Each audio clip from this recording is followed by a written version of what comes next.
Nosso programa está de volta. Já já a gente vê o resultado do cabelo que o Cláudio Germano fez aqui ao vivo no programa. Já já tem artesanato com a Silvia Regina, mas agora tem a sua participação por telefone ou pela fanpage facebook.com/Jaqueline Stefano ou 0 operadora 11 3337 5886. A gente fala agora com Cláudio Pelizari, que é economista e fala conosco sobre como desenvolver as suas competências no mundo corporativo. Tudo bem, Cláudio? É um prazer, viu? Tudo bem, Jaque. Prazer é meu estar aqui com vocês. Muito obrigado pelo convite. Cláudio, muitas perguntas para fazer dentro de um cenário que a gente vive no Brasil, de pessoas desempregadas, de pessoas subutilizadas, de acordo com muitas pesquisas, e de uma nova geração chegando. A minha pergunta principal e primeira é: como você descreveria o mundo corporativo hoje, aqui no Brasil? Muito boa essa pergunta. Eu diria que quando a gente fala em mundo corporativo, as pessoas pensam muito em grandes empresas e acham que corporativo é só aquilo que diz respeito a grandes empresas. Só que qualquer empresa hoje, ela pode ser entendida como sendo do mundo corporativo. Então, quando a gente fala sobre comportamento, sobre liderança, sobre a geração Y, a gente está falando sobre todas as empresas. Tanto a empresa que tenha 20, 30, 50 mil funcionários, quanto uma empresa que tem 10 ou 15 funcionários. Aquela artesã que começou a dar certo, abriu seu ateliê, contratou algumas outras pessoas, está ali de repente com 10 funcionários, ela já é uma empresa que precisa desenvolver suas competências, né? Que precisa desenvolver suas competências. A gente tem uma atividade que é chamada Atitude 10, como desenvolver as competências do novo profissional do século XXI. O que significa essa atitude 10? A atitude é a maneira como a gente se coloca perante as situações, né? Hoje, no século XXI, a gente tem um nível de tecnologia muito avançado, muito alto, um nível de concorrência muito grande. Então, os diferenciais estão em relação à maneira como a gente gera experiência para o nosso cliente. Então, essa experiência pode ser tanto encantadora, neutra ou trágica, né?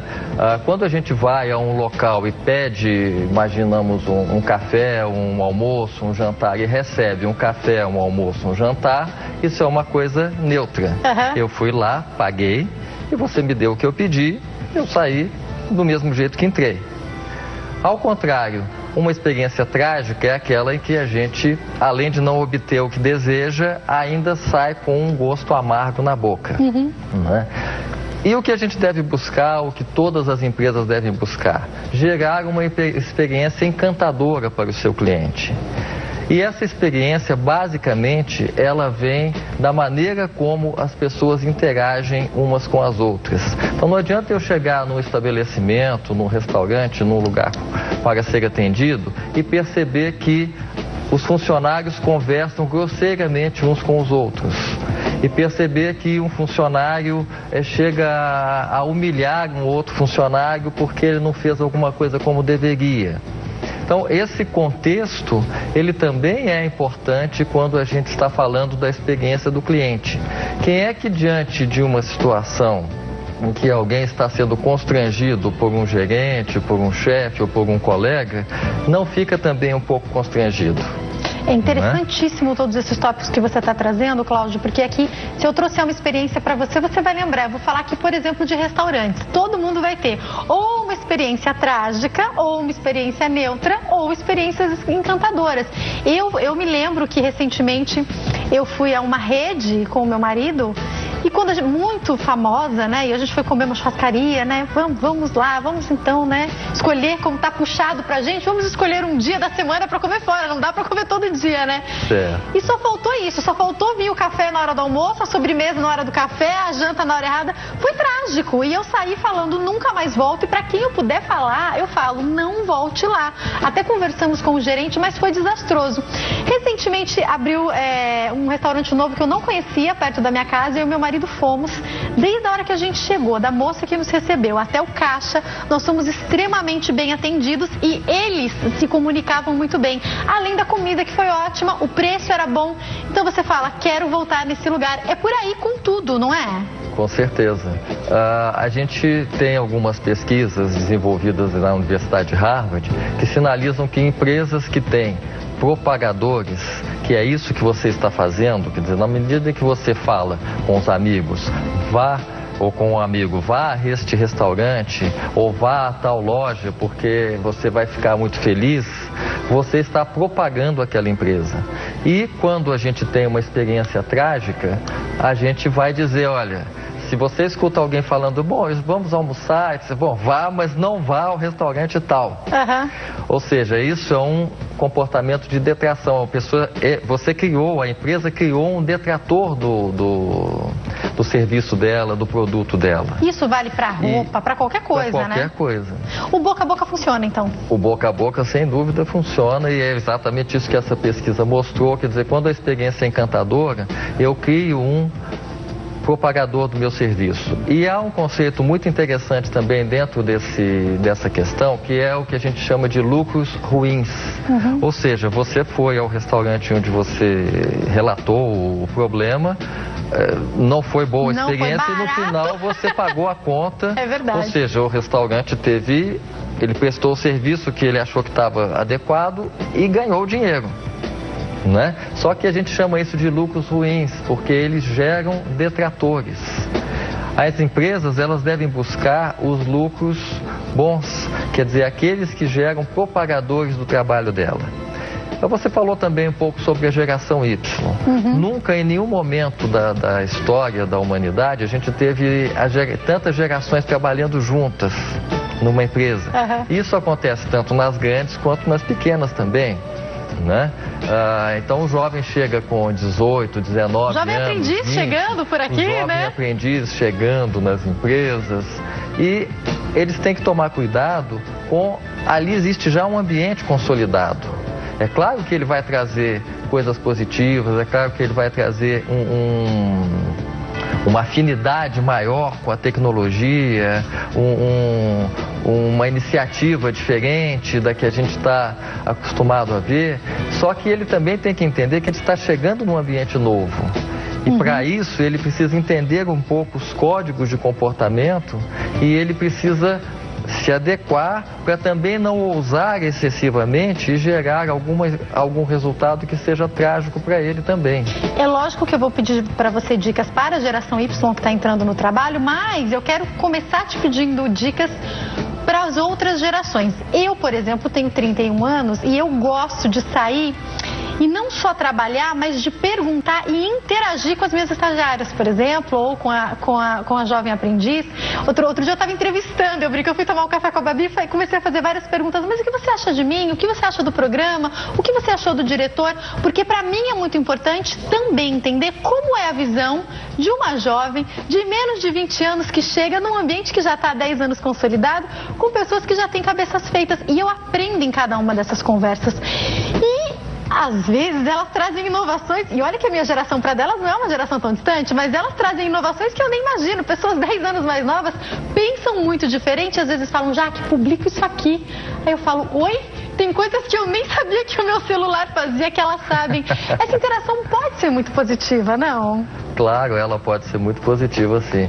Agora, o que acontece nessa situação é que tem que ser criado também esse ambiente. Não adianta eu dizer, a minha empresa é inovadora, a minha empresa é aberta, a minha empresa quer ouvir o cliente, quando eu não crio este ambiente propício a essa questão. A ouvir o meu funcionário, a ouvir o meu cliente e, evidentemente, ouvir coisas boas é muito bom. Mas tem as críticas também, todo mundo gosta. Né? Agora, como que eu lido com as críticas, com os feedbacks negativos, com as coisas que eu acho que são muito boas, mas que na visão de outras pessoas não são tão boas? Né? Então, criar esse ambiente é muito importante. Mas aqueles que têm 40, 50 anos, têm mais dificuldade para isso, para essa interação com os mais jovens ou não? O que você percebe? Olha, eu percebo que todas as pessoas nessa faixa etária, etc., que se propõem a interagir de uma maneira mais próxima, mais fácil, conseguem fazer isso. A gente estuda muito no nosso trabalho como funciona o nosso cérebro. Eu vi que você falou alguma coisa a esse respeito também, né? A questão da neurociência, quer dizer, como funciona essa máquina, esse sistema, eu não gosto de chamar de máquina, eu prefiro chamar de sistema, que é o nosso cérebro. Então, entender como o nosso cérebro funciona, entender como que a gente reage a determinadas situações, isso faz com que a gente gere um aumento do nosso nível de inteligência emocional e isso promova melhores relacionamentos, uma melhor interação consigo mesmo e com os outros. Então, o que eu tenho visto é que quando pessoas da geração Baby Boomer, que é a minha geração dos anos 60, se fecham e o nosso cérebro tem essa característica. Aquilo que você começa a pensar vai se transformando numa realidade para a gente. Né? Então, as pessoas que se fecham, elas acabam tendo muita dificuldade. Agora, é possível se abrir, é possível mudar o pensamento e a mudança do pensamento, ela vai gerar uma mudança depois do relacionamento, do interrelacionamento e depois uma mudança do ambiente.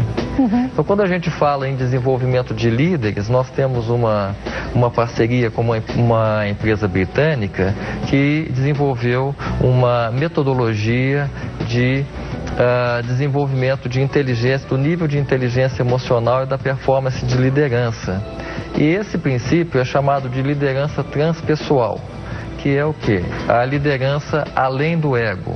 Ou seja, eu vou exercer a liderança pensando em todos os agentes que estão envolvidos, no meu cliente, no meu funcionário, na empresa, na comunidade onde eu estou inserido. E isso é uma visão nova de liderança, porque não é uma visão de liderança de o resultado é importante a qualquer preço. Quer dizer, o resultado é importante na medida em que ele é também importante e bom para todas as pessoas envolvidas. Eu imagino, Cláudio, que seja inclusive algo que tem que ser trabalhado, porque muitas vezes as nossas atitudes são automáticas e talvez até pensando, bom, eu quero entregar esse serviço porque eu acho que vai ser muito bom, então eu vou fazer assim. Mas o que isso vai atrapalhar o funcionário, o que isso pode até atrapalhar o bairro onde eu moro, as outras pessoas, é muita coisa para se pensar, né? Muita coisa para se pensar, é verdade. Mas como você colocou, uma atitude como a sua, que busca abrir um espaço, porque às vezes você encontra soluções mais baratas, mais eficazes, muito melhores, que fazem as pessoas mais felizes e que são boas para todo mundo e que muitas vezes não surgem porque ninguém perguntou. É verdade. Você sabe que outro dia eu estava preocupada com alguma coisa que eu tinha que fazer sobre o programa e eu não sabia como ia ser feito. E eu pensei e falei, isso aí não vai dar certo. Aí eu lembro que eu virei pro diretor e falei assim, preciso resolver isso, não sei o que eu faço. Ele virou e falou, mas é só fazer assim. Aí eu, mas eu não tinha pensado nisso. Então, a interação faz a gente crescer demais, não é verdade, Cláudio? Faz a gente crescer Todo muito. mundo pensa por ângulos diferentes, muitas vezes, né? E é uma coisa interessante também, porque nosso olho, ele monta a imagem. A gente não enxerga a nossa realidade. O que a gente enxerga não é o que a gente está vendo. A gente enxerga o que o nosso cérebro monta como imagem. Então, nós passamos, em média, 4 horas cegos por dia. Uau, que interessante. Ou seja, quando o nosso olho está mudando de posição para fazer a composição da imagem, o cérebro coloca uma imagem no lugar. Chegando, inclusive, a fazer, por exemplo, para que a gente não seja atropelado, o desenvolvimento ele já calcula a velocidade que o carro está e ele cria uma nova imagem já com a proximidade do carro, porque senão... Isso explica uma troca de pista, por exemplo, quando você está dirigindo, e tantas outras situações, coisas, né? Porque são microsegundos. Que fantástico. E como o nosso olho faz essas movimentações cerca de 150 mil vezes por dia, isso gera 4 horas cegos. Então nós ficamos 4 horas sem enxergar, o cérebro da gente vai lá e põe alguma coisa no lugar. E por que é interessante isso? Por que eu estou mencionando esse fato? Porque muitas vezes quando a gente está pensando sobre situações, esse tipo de coisa também acontece. O cérebro vai criando a realidade dele e colocando nada no lugar e a gente vai acreditando que essa realidade é a verdadeira. E tem tantas outras saídas, E né? ela nem sempre é.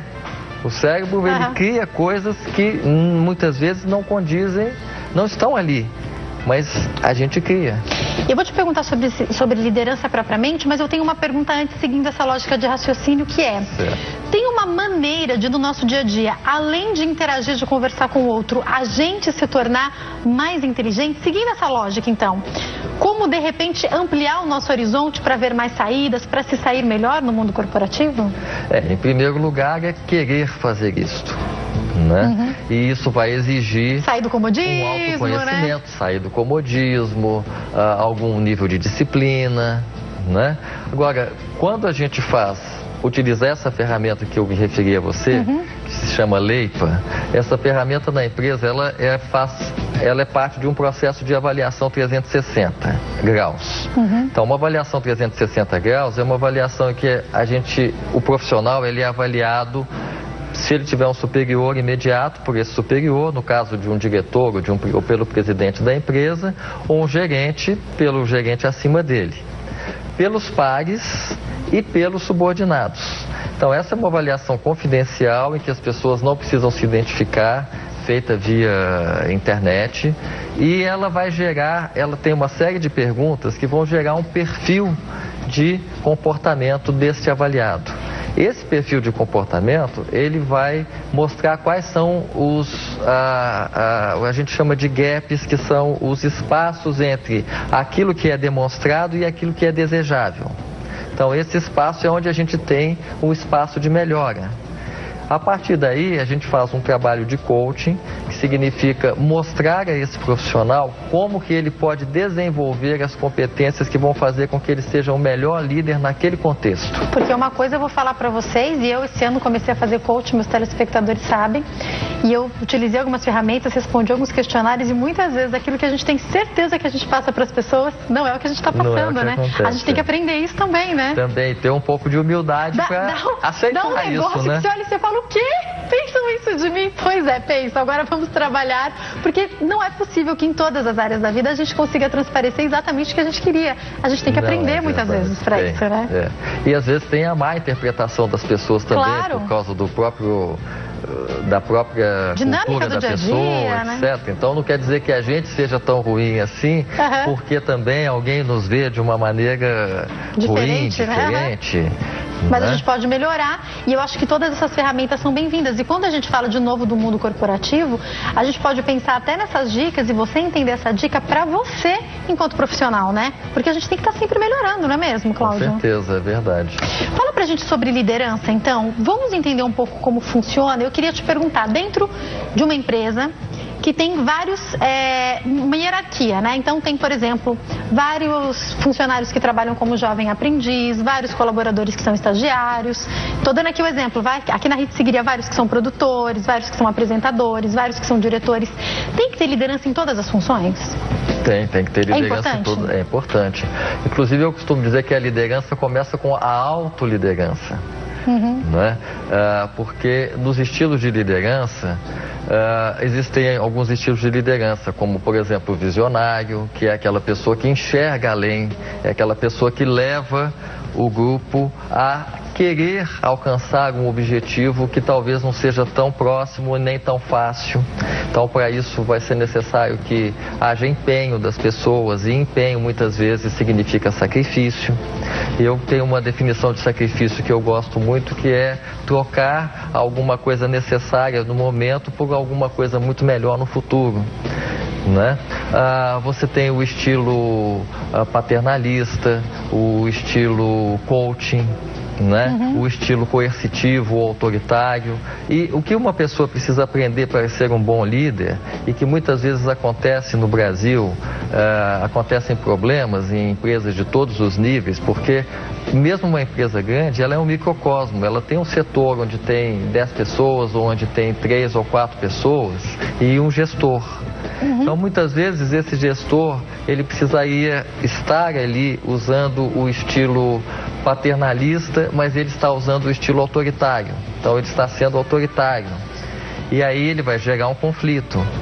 Da mesma maneira que muitas vezes é preciso ser autoritário, porque isso depende também do contexto que se encontra, do contexto em que a pessoa se encontra, ele precisa ser autoritário e ele é paternalista. O bom líder tem que saber, tem que saber dançar entre todos? Exatamente, ele tem que conhecer esses estilos, porque ele também tem que, conhecendo esses estilos, ele vai conhecer um pouco das pessoas que trabalham com ele. Cláudio, eu estou caminhando para o fim do bate-papo, mas eu queria te perguntar, e acho que é algo que fica na mente de todos nós. Algumas pessoas falam, eu nasci para ser líder, outras falam, eu não sei liderar. É verdade ou isso se aprende? Bom, a gente, até pela teoria das inteligências múltiplas, todos nós nascemos com todas as inteligências em maior ou menor grau. Então, uma pessoa que tenha inteligência musical, por exemplo, e logo cedo começa aos 6 anos, aos 4 anos, a estudar piano, a cantar, a fazer evidentemente vai ser um excelente músico, um excelente cantor. Né? Da mesma maneira, há comportamentos que tendem a fazer com que uma pessoa exerça um maior nível de liderança, como, por exemplo, ser mais dominante, como, por exemplo, dizer, vamos resolver isso aqui, vamos tirar essa mesa e colocar ali. Então, quem muitas vezes toma essa atitude, acaba sendo visto como um líder natural. Só que a liderança, ela também pode ser desenvolvida, como todas as inteligências. Então, existem formas de melhorar o desempenho de liderança de qualquer pessoa. Assim como a gente tem que melhorar também a nossa autoliderança, porque se você não se autogerir, fica muito complicado. Tem que encerrar. Eu vou pedir para você deixar, dentro desse mercado de trabalho que a gente vive hoje, e de pessoas tentando se recolocar muitas vezes no mercado de trabalho, pessoas que talvez agora estejam meio perdidas, para onde eu vou, o que eu faço. Tem um recado importante que você poderia nos deixar, por favor? Olha, o recado importante é procurar se conhecer, procurar entender por que as experiências anteriores não foram boas ou por que não tiveram o resultado que você esperava, e procurar, nós temos esse treinamento que é a Atitude 10, melhorar a sua atitude, melhorar a forma como você lida com o outro, melhorar a forma como você fala. Ele é para empresas ou as pessoas, por exemplo, podem procurar? Para empresas e para pessoas. Quer dizer, ele é um treinamento de como desenvolver competências para conseguir alcançar o sucesso que você deseja. Né? Então, de repente, uma pessoa que a empresa dela talvez não se interesse por isso, mas ela se interessa por isso, ela pode procurar e se desenvolver, né? E para terminar, eu gostaria de citar uma coisa que está escrita em Colossenses, que é que a sua palavra tenha sempre graça.